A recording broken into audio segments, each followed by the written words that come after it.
ज्ञानवापी के सच और सर्वे को लेकर देश में घमासान मचा हुआ है। कोर्ट से सड़क तक और सियासत से धर्म तक अपने अपने सच को साबित करने की जंग मची हुई है। ये राजनीतिक दल अपने स्वार्थ के लिए समाज में जो छोटी मोटी तनाव होते हैं कुछ उसमें जहर डालने का काम करते रहते हैं। साथियों, हमें कभी कोई शॉर्टकट नहीं लेना, जुबान को इधर उधर फिसलने नहीं देना है। आज का किस तरह कुछ पार्टियों का इकोसिस्टम पूरी शक्ति से देश को मुख्य मुद्दों से भटकाने में लगा हुआ है।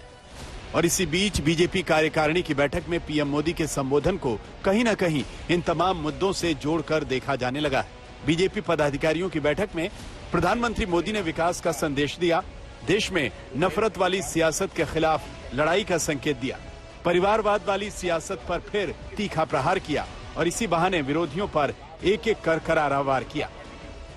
ये राजनीतिक दल अपने स्वार्थ के लिए समाज में जो छोटी मोटी तनाव होते हैं, कुछ कमजोरियां होती हैं, कुछ परसेप्शन होते हैं, उसे ढूंढ ढूंढ करके उसमें जहर डालने का काम करते रहते हैं। धांधली भ्रष्टाचार को लेकर पीएम मोदी ने विपक्षी दलों को घेरा, कार्यकर्ताओं को साफ शब्दों में नसीहत दी, किसी भी सूरत में जुबान ना फिसलने देने की सीख दी।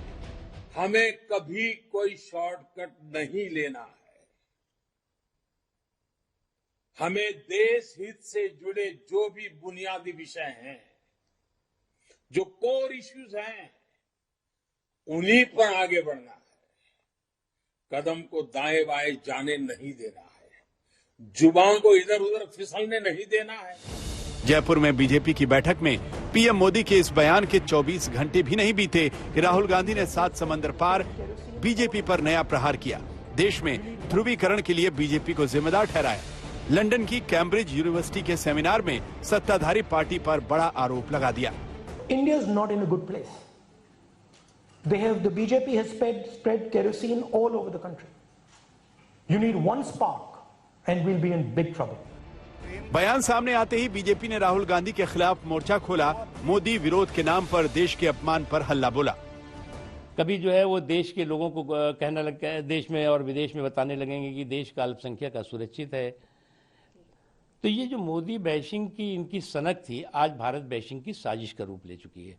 और ऐसी साजिशों के प्रति जीरो टॉलरेंस हिंदुस्तान के लोगों का भी है और व्यवस्था का भी होना चाहिए। ये आदत हो गई है राहुल गांधी और गांधी परिवार की, मोदी जी से नफरत की आग में जलते जलते वो भारत माता के खिलाफ ही वक्तव्य देने लगे। जयपुर में बीजेपी पदाधिकारियों की बैठक में पीएम मोदी के भाषण को लेकर अशोक गहलोत ने भी सवाल उठाया था। जयपुर में चिंतन शिविर को बीजेपी की घबराहट का नतीजा बताया था। आज जिस प्रकार घबरा करके मीटिंग की आनंद फानंद के अंदर, यदि उदयपुर में चिंतन शिविर हुआ और ये आकर के यहाँ पर अनाउंसमेंट कर दिया और बैठ के आकर के, और प्रधानमंत्री भी वीडियो कॉन्फ्रेंसिंग कर रहे हैं, ये तमाम इनके घबराहट का परिचायक है।